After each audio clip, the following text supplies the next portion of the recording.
What's up, everybody? Welcome back. Hope everybody's having a great day or night whenever you're watching this. Gonna do a little bit different kind of tone in this video. Most of my content is very upbeat, positive, but I kind of want to talk about the Detroit Pistons and how it's really been a mess at this point in the season. They've lost 19 in a row, but this is not going to be a bashing the Pistons kind of video. This is going to be an exploration of why they've been so bad. And we're going to talk about it. Let me know in the comments why you think the Pistons have been bad this year. What do you think the main reasons are? I think put it simply, there's a lot of reasons. There's not just one or two. There's a lot of things you could dive into. So that being said, if you're new to the channel, please subscribe. If you enjoy this kind of content, please like the video. But what has gone wrong for the Detroit Pistons? And the answer is virtually everything. I think the main things that have been a problem with the Detroit Pistons here is the roster construction, the coaching, the rotations, the players being young. That's part of it. And those are the main things right there. Those are the main cogs. And I really think that the rotations have been something that needs to be further explained, because Jaden Ivey playing 23 minutes a game and coming off the bench and being the 11th guy off the bench a couple games ago is almost a fireable offense. You drafted this dude top 5, and he showed a lot of flashes to finish his rookie year. And this year he's been put on the back burner. This is something I'm going to kind of come at Monty Williams for this. He's one of your cornerstones, one of your pillars.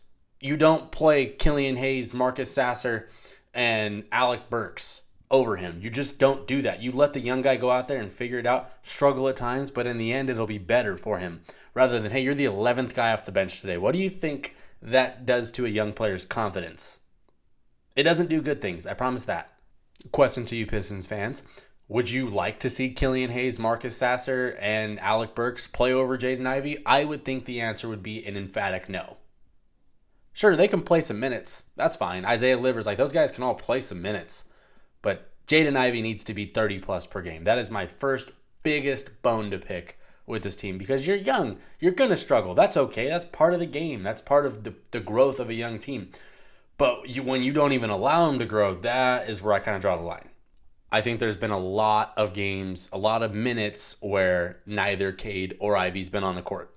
And you're running an all-bench lineup out there, and you're asking for failure when you run all-bench lineups. Every team in the league, it doesn't matter if your guys aren't necessarily upper echelon stars or anything like that, but I'm going to pick the Lakers because that's the team I watch the most, right? You have LeBron James, Anthony Davis, D'Angelo Russell, Austin Reeves, all these really nice, talented players. There's never a minute in the game where one of them is not on the floor. That's never a case. With the Pistons, you're getting a lot of those minutes, and it's killing the team. And I think Ausar Thompson's role to kind of continue on this rotations and how things don't fit, his role is really awkward on this team. You knew coming into his rookie year, shooting was going to be a struggle. He's never been a great shooter coming up through the G League and all that stuff like that. So you knew that was going to be something. Okay, we got to work on that. But how do we maximize our young, top promising pick in Ausar Thompson, Jaden Ivey? Cade goes all the way through. You put them in situations to succeed. So he can't shoot. Why am I going to leave him on the three-point line out there just dangling? Defenses aren't going to respect it. It's going to clog the paint for Cade. You're going to get a lot more turnovers, which is why they're the second worst team in turnovers in the league, which puts you in transition defense, which is not fun, especially when you're a team that's struggling because offense isn't rolling. Now you got to sprint back and stop somebody. Doesn't really work. But continuing with Ausar Thompson, you knew coming in he's a really talented defender. He's a really good rebounder. He can create a little bit. He can get to the rim.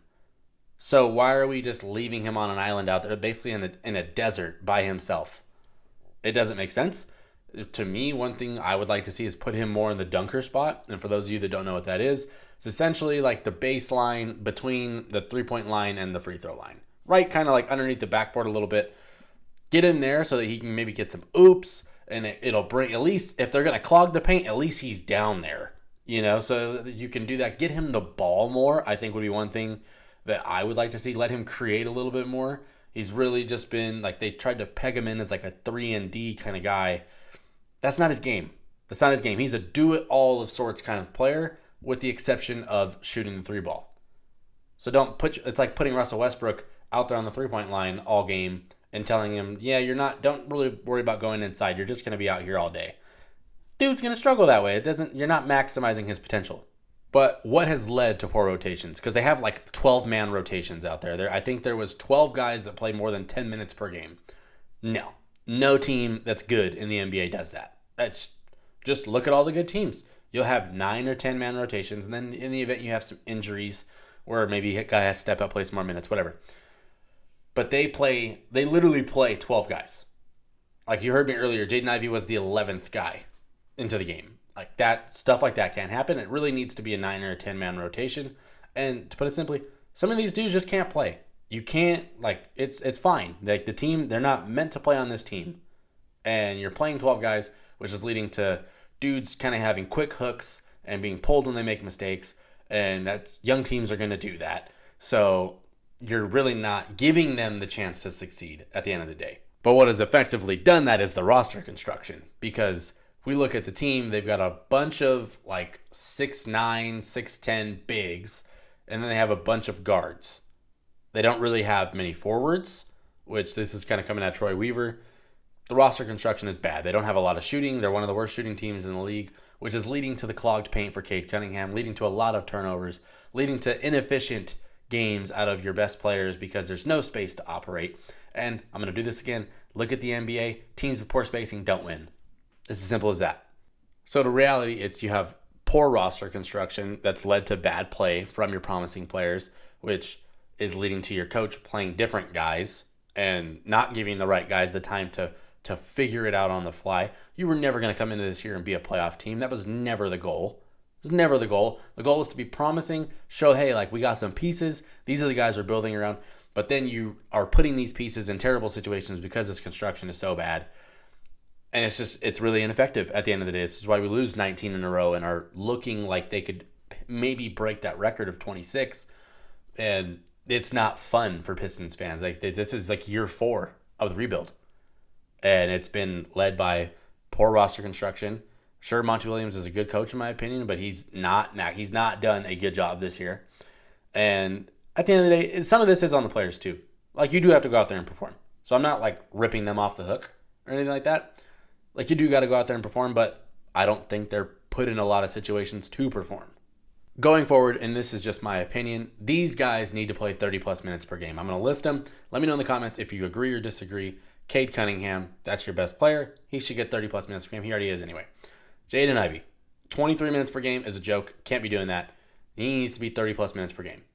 Jalen Duren, who has been a bright spot on this team, but with the spacing and stuff like that has made his life a lot harder, but he's been a bright spot. 30-plus minutes per game. Ausar Thompson, you draft him high for a reason. You play him 30-plus minutes per game. And Bojan Bogdanovic. I think they'll probably end up trading him closer to February, but he provides that spacing, which at least somebody out there is going to do that so Cade can have a little bit of breathing room. And Ivy, you just need these guys to knock down shots at the end of the day, and especially if they're going to be given the space, they got to hit the shots. So I think those are the main 5 guys on this team that should be playing big minutes. And on your bench, you can go with Killian Hayes, Marcus Sasser, Alec Burks, Isaiah Stewart. Really a 9-man rotation. You find that 10th maybe. They should really be looking on the two-way guys, who could maybe come up that's a wing that could get a shot. Maybe look at the G League guys, give out some opportunities there, see if you can find a diamond in the rough. But ultimately, 12-man rotation should not ever happen ever again. Any good team does not have 12 men that they're playing, and that's just the way this should go. The roster construction has handicapped them. It has. That's true.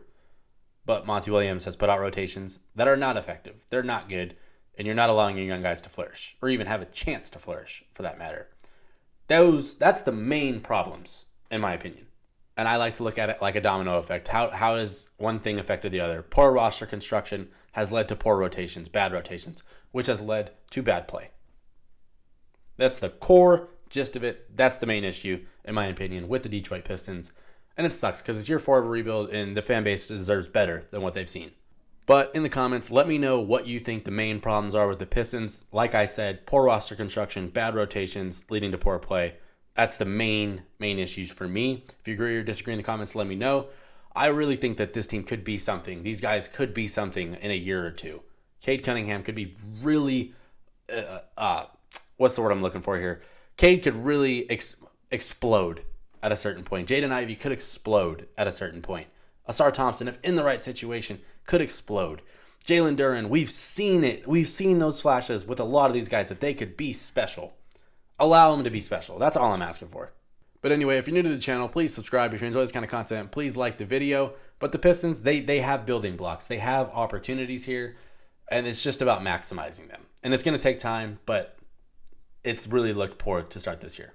But I'm done. Thanks for watching. Peace.